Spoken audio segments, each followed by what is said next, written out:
undefeated, still in London. Let's talk about it. Hey y'all, my name is Kayla and welcome back to Sideline Sundays. This is a series I do on my channel where we just chit chat about the Sunday football games, predominantly featuring the Minnesota Vikings. If you couldn't tell by the background behind me, this is not the sole topic I talk about on my channel. Typically my videos are about books, but we're not going to talk about that today.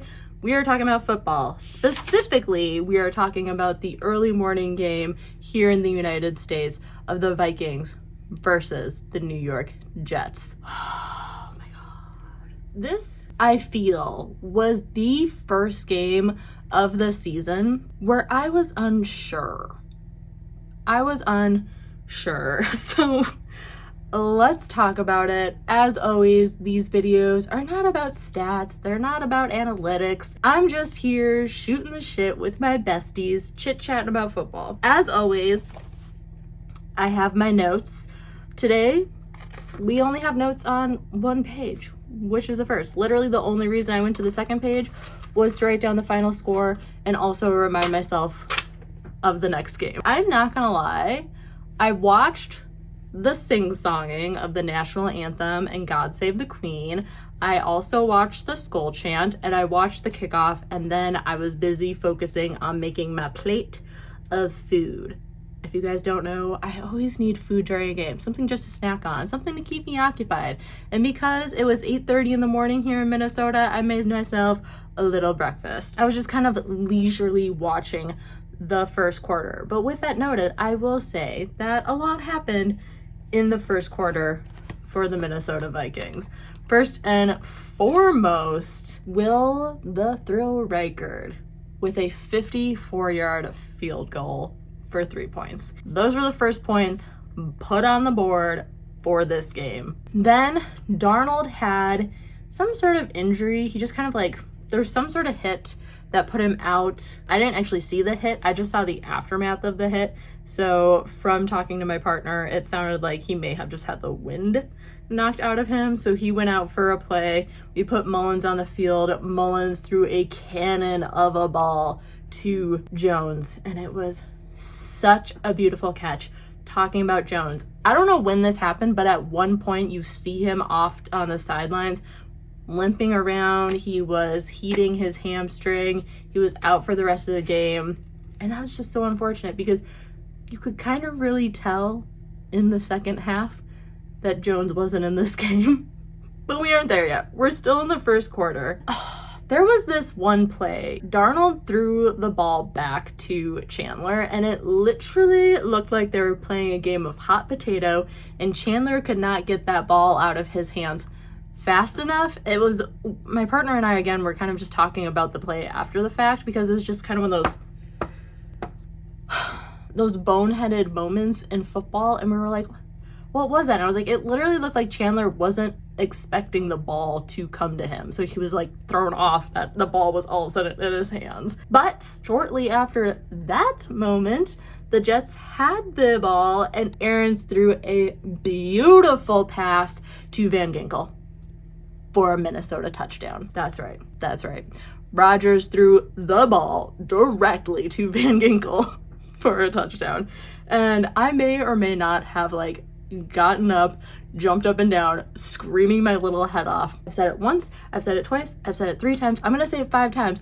I will always lose my shit when the defense makes big plays like that. Interceptions, I lose my marbles. Touchdowns, bring the house down, okay? Bring the house down.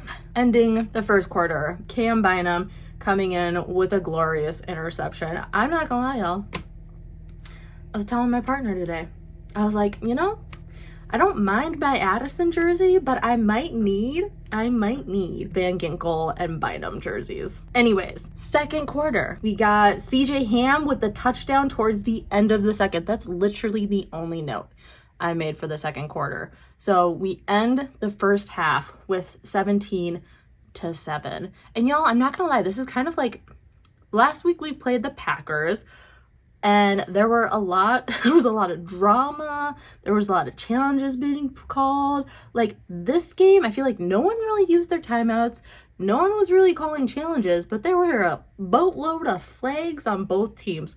Predominantly, though, against the Jets and their defense that was guarding Jefferson. Like, they could not get their hands off of Jefferson. They were like fangirling over him or something.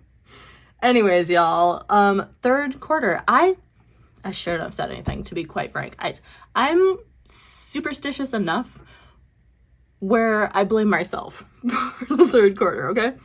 I can't remember I think I said it either in the second quarter or in halftime, where I was all like, okay, guys, like, you cannot have a repeat of the past weeks where our third quarter is always just kind of like dead air. It was like, what was the point of the third quarter? Of course I jinxed it. And the third quarter, like, nothing happened for either team. It was just like, I mean, I'm sure things were happening. Things were obviously happening, but like, nothing happened. I do have quite a few notes for the fourth quarter, okay? I think at that point I was just kind of getting infuriated, and we'll talk a little bit more about it, but Darnold kept either overthrowing or underthrowing the ball for some reason. I'm just like, yes, there's someone there. Like, there was some, specifically, okay, there was an interception where he was throwing it to Addison. Addison was there. Addison could have caught it, but for some reason, Darnold overthrew the ball, like, yards above Addison's head. And it was like, who were you throwing that to? It was ridiculous. But anyways, it led to an interception, which was so frustrating. And then around the 5:30 mark, Darnold threw the ball to Jefferson. And if you were watching that game, you understand why I felt this way. Jefferson caught the ball. And who'd have thunk I would be so excited that Jefferson caught the ball. But Darnold threw it to Jefferson. Jefferson caught it. And it was just like, oh my God. Big sigh of relief. Because literally the first play to Jefferson, he butterfingered the ball. And like every attempt to Jefferson, like, didn't catch it, missed it. Lots of flags though. I will again note that the Jets number 1 and number 4 were like on Jefferson like butter on bread. You know, they were just there all the time. A lot of the reason I felt as though Jefferson wasn't catching the ball was because they were right there, but at the same time it's like, they were right there, why do we keep throwing the ball to Jefferson? You know what I mean? But finally, Jefferson catches the ball around the 5:30 mark of the fourth quarter, and we just breathe. I was just like, I literally said, I was like, I did not realize I was holding my breath this whole time. Will the Thrill Record comes in clutch again. I don't know what it is, y'all, but back in 2022, we also won the London game, I believe against the Saints, because the kicker was putting all the points on the board. But Will the Thrill got a 41-yard field goal, and it was good. Life was grand. It was great. We love to see it. At that point, I was like, I will take 3 points. And y'all, throughout all of this, the Jets were getting points. This was a close game, okay? Like, to the point where clearly I was not breathing in the fourth quarter. This was a close game. I just didn't know when they got the points, okay? But they were getting points on the board. So 3 points, I was just like, oh my God. Oh. And then Gilmore with the interception. The last possession was for the Jets. The Jets got the ball, I think at like the 3-minute marker, maybe a little before that. And they had the ball the rest of the game. Well, not technically the rest of the game, but the rest of the game. And thank little Lord, baby Jeebus, or whoever higher power you believe in. But at the 45-second mark, the Jets were so close to the end zone. They would have gotten a touchdown. But Gilmore was there to intercept the ball. When I said I had like a sigh of relief when Jefferson caught the ball earlier in the fourth, I had the biggest sigh of like, sometimes I wish I recorded my reactions during the game, because I was literally sitting on the couch. I drop to the floor and I just breathe. Because with that interception, I was like, we have the ball. We won the game. His shadow is cast wherever he stands. Stacks of green paper in his red right hand.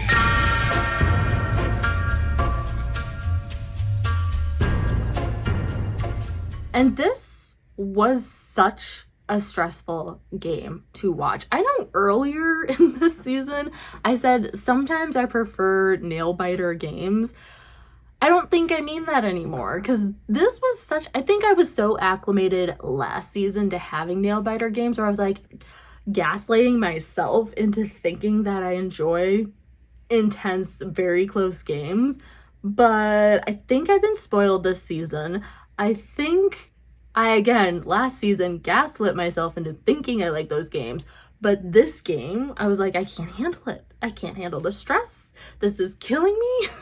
Can we never do this again, please? So yeah, that was kind of my thoughts and opinions about today's game against the New York Jets. I learned a lot about Aaron Rodgers today. Never really paid attention to the guy, but apparently he's a total douche canoe that like doesn't interact with any of his offensive line, like only interacts with the offensive coach. Like literally one of the announcers during the game. Oh yeah, like he doesn't talk to the rest of his team. So they were trying to like pretty much say that that's why they were having such a rough first half of the game. And I was just like, damn, why? Anyways, if you guys know anything about Aaron Rodgers and his behavior towards his teammates, let me know in the comments down below. I need all the tea, the drama, the hot goss. I love that stuff. That's the ish I like. I don't think it should be part of a team dynamic, but if it's there, I want to know, you know?